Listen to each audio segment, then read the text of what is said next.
Fela Khelif, on va parler avec vous jazz, avec Jazzen. Mais d'abord, on connaît Chabi en Algérie, musique historique, populaire. Oui. Vous connaissez l'électro-Chabi? L'électro-Chabi, non, je ne connais pas, mais je découvre et c'est quelque chose qui m'intéresse particulièrement parce que justement dans l'association, on est vraiment dans ce travail entre le patrimoine et les musiques modernes.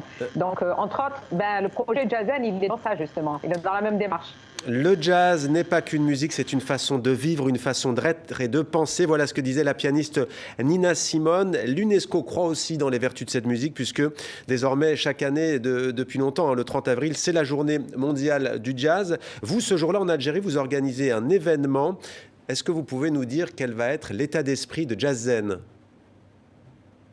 Alors, l'état d'esprit de Jazzen, dans tous les projets que porte l'association, c'est d'aller récupérer des talents qui ne sont pas forcément dans la musique de jazz.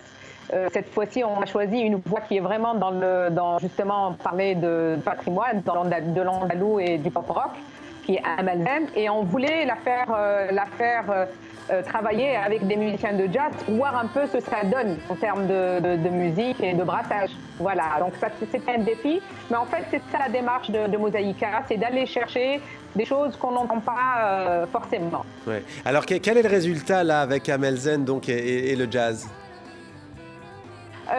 C'est très intéressant, c'est très intéressant. On a travaillé sur un répertoire qui est varié.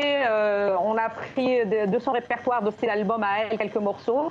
Elle a aussi interprété des standards de jazz et en même temps, on a profité de l'occasion pour lui proposer des compositions de compositeurs et de poètes en fait. Voilà, donc vous allez l'écouter le 30, ça va être très intéressant, ouais. Je pense. Et pour Amalzen, qu'est-ce qu'elle vous dit de l'expérience, elle? Comment le vit-elle? On sait que c'est une artiste qui a été beaucoup en vue ces derniers mois en Algérie. Comment vit-elle cette expérience?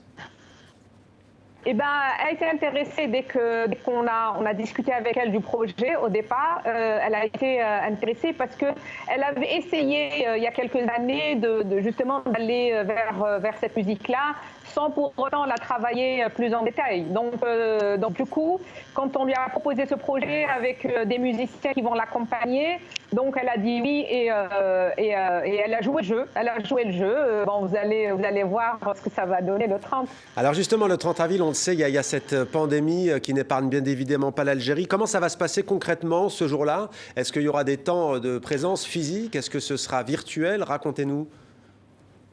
Non, malheureusement, ça va être virtuel parce que les salles de spectacle, c'est vrai que certaines salles de spectacle commencent à ouvrir, mais pas complètement. Donc, pour le moment, le concert va se dérouler via les réseaux, via la chaîne YouTube de l'association Mosaïka. Donc, en virtuel, on va le mettre en ligne à 21h30 le 30 avril.